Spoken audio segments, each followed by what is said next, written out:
بسم اللہ الرحمن الرحیم۔ السلام علیکم ورحمۃ اللہ وبرکاتہ۔ دوستو، آج کی جو ویڈیو ہے یہ ہر قسم رزق کی تنگی کو دور کرنے کے لیے ہے اور رزق میں برکت کے لیے ہے، اور جتنے مالی پریشانی ہے یہ تمام کے تمام اللہ جل شانہ اس وظیفے کی برکت سے دور فرمائیں گے، اور جتنے بھی رزق کی تنگی ہے، گھریلو تنگی ہے، گھریلو پریشانی ہے، یہ تمام کے تمام اللہ جل شانہ اس وظیفے کی برکت سے دور فرمائیں گے۔ بہت آسان وظیفہ ہے، عشاء کی نماز کے بعد بس تھوڑا سا وقت میں یہ وظیفہ کرنا ہے، اول آخر درود شریف پڑھنا ہے، 101 مرتبہ چھوٹا سا آیات پڑھنا ہے۔ انشاءاللہ اس کی برکت سے اللہ جل شانہ 7 دنوں میں اللہ جل شانہ روزی کا بندوبست وہاں سے فرمائیں گے جہاں انسان کے وہم اور گمان بھی نہ ہو، اور تمام بند دروازے اللہ جل شانہ کھول دیں گے۔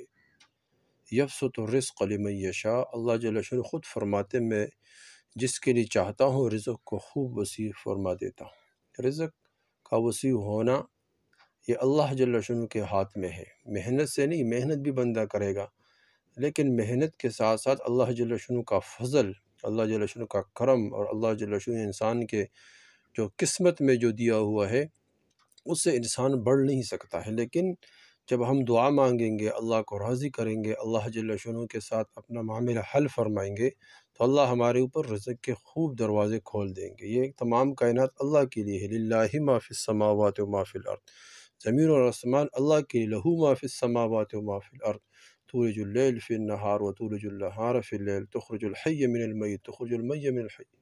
اللہ وہ ذات ہے جو دن سے رات نکالتے ہے، رات سے دن نکالتے ہے، وہ اللہ ہے۔ اور اللہ وہ ذات جو زندے سے مردہ، مردے سے زندہ پیدا کر رہا ہے۔ یہ کون کر رہا ہے؟ کوئی تو ہے جو نظام ہستی کو چلا رہا ہے، وہی خدا ہے۔ اللہ ہے جو تمام نظاموں کو چلا رہا ہے۔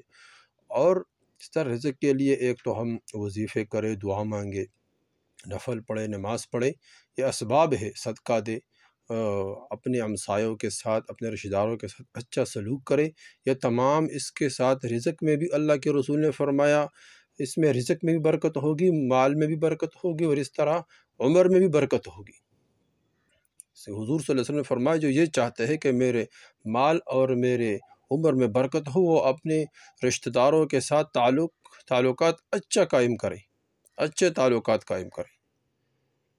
تو اس طرح، اور دوسری چیز یہ ہے کہ ہم شکر کریں، شکر کی عادت بنائیں، شکر کی، ناشکری کبھی نہ کرنا، کبھی۔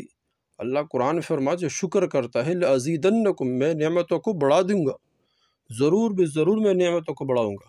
ہم ناشکری کی عادت پڑی ہوئی ہے، کسی سے پوچھے بھائی کیا مہنگائی ہے، بہت مشکلات ہے، تو وہ آدمی آپ کے مہنگائی کو ختم کر سکتا ہے، وہ آدمی آپ کے مشکلات کو حل کر سکتا ہے۔ ویسے آپ نے اس کے سامنے اپنے کمیاں رکھی، اس نے اس وقت ہاں ہو کر کے چلا گیا، اور اللہ جل شانہ کی نگاہ میں آپ گر گئے۔ اللہ کے سامنے رکھے کہ اللہ یہ پریشانی ہے، یہ پریشانی ہے، یہ غم ہے، یہ پریشانی ہے، یہ پریشانی ہے، اللہ میرے یہ مسائل حل کرے۔ اللہ جل شانہ سے خوش ہوتے ہیں۔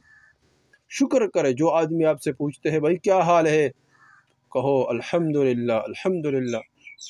بھائی گھریلو کیا حال ہے، الحمدللہ، گھر کے تمام مسائل اللہ جل شانہ نے حل فرمایا، گھر کے تمام ضروریات اللہ جل شانہ کے غیبی خزانوں سے پورے ہو رہے ہیں، الحمدللہ۔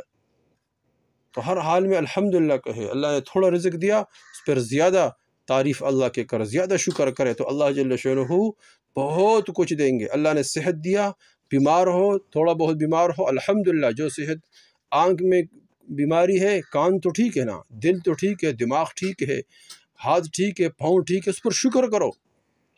مسلمان کبھی بھی غریب نہیں ہو سکتا ہے۔ ایک کان کی قیمت، ایک زبان کی قیمت، ایک آنکھ کی قیمت کروڑوں روپے ہے۔ تو اس طرح ہم ہر حال میں شکر کریں، شکر، تو شکر کی عادت بنائے اور یہ وظیفہ کریں، انشاءاللہ اس کی برکت سے اللہ جل شانہ غیبی خزانوں سے بندوبست فرمائے۔ عشاء کی نماز کے بعد اول درود شریف پڑھے، درود ابراہیمی پڑھے 11 مرتبہ، اور درمیان میں ان اللہ علی کل شیء قدیر پڑھے، ان اللہ علی کل شیء قدیر 101 مرتبہ، اور آخر میں پھر 11 مرتبہ درود شریف پڑھے۔ یہ مسلسل کرے 7 دن، انشاءاللہ یہ وظیفہ کرے مسلسل 7 دن، اس کے برکت سے اللہ جل شانہ وہاں سے رزق دے گا جہاں انسان کے وہم اور گمان بھی نہ ہو، اللہ جل شانہ تمام پریشانیاں حل فرمائیں گے۔ دوستو یہ وظیفہ خود کرے، آگے شیئر کرے تاکہ سب کو فائدہ ہو، اور کوئی بھی